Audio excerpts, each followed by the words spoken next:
ગુજરાતી ન્યૂઝમાં આપનું સ્વાગત છે। માલીવાડા ખાતે શ્રીરામ મંદિરની પ્રાણ પ્રતિષ્ઠાને લઈને અનેરો ઉત્સાહ અને ઉજવણી કરાઈ। અયોધ્યા ખાતે ભગવાન શ્રીરામની જન્મભૂમિ પર ભવ્ય શ્રીરામ મંદિરનો પ્રાણ પ્રતિષ્ઠા મહોત્સવ ઉજવાઈ રહ્યો છે। તેને લઈને હિંમતનગર તાલુકાના માલીવાડા ગ્રામ પંચાયત વિસ્તારમાં પણ અનેરો ઉત્સાહ જોવા મળ્યો હતો અને ગામના મંદિરોને શણગારવામાં આવ્યા હતા તેમજ ગામમાં શ્રીરામની યાત્રા કાઢવામાં આવી અને ત્યારબાદ ગામના પ્રવેશ દ્વારે ભવ્ય ધ્વજ લહેરાવવામાં આવ્યો હતો।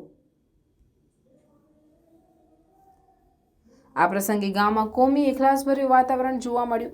ગામના હનુમાન મંદિરથી ભવ્ય યાત્રા નીકળી જેમાં યાત્રાના આયોજક સુનિલભાઈ વણઝારા, વિશાલભાઈ વણઝારા, પ્રવીણભાઈ ભીલ, જગાજી ભીલ, મનોજ રાઠોડ, ભૈલાલભાઈ, સંજય ભાટી, વનરાજ ચાવડા તેમજ મુખ્ય મહેમાનોમાં વિજયભાઈ વણઝારા, તાલુકા પંચાયતના સદસ્ય રવિન્દ્રસિંહ ચાવડા, સલીમભાઈ કણિયા, હુસેનભાઈ દિવાન, ઇકબાલભાઈ મેમણ, મોહસિન બાવન, તાજુભાઈ મકરાણી, મુન્નાભાઈ લુહાર, છગનભાઈ બાંઘોરા, બાદરજી બાઘોરા, પારુલબેન મકવાણા તેમજ ગામના અન્ય આગેવાનો સહિત સમગ્ર ગામની જનતા આ ભવ્ય યાત્રામાં જોડાઈ હતી। યાત્રા બાદ હનુમાન મંદિરે પ્રસાદી પણ રાખવામાં આવી હતી। આમ આજનો આ પર્વ માલીવાડા વિસ્તારમાં શાંતિપૂર્ણ અને કોમી એખલાસના વાતાવરણમાં સંપન્ન થયો હતો। બી ડિવિઝન પોલીસ સ્ટેશન દ્વારા પણ સુંદર પોલીસ બંદોબસ્ત ગોઠવવામાં આવ્યો હતો। રિપોર્ટર સાનિયા દિવાન, હિંમતનગર।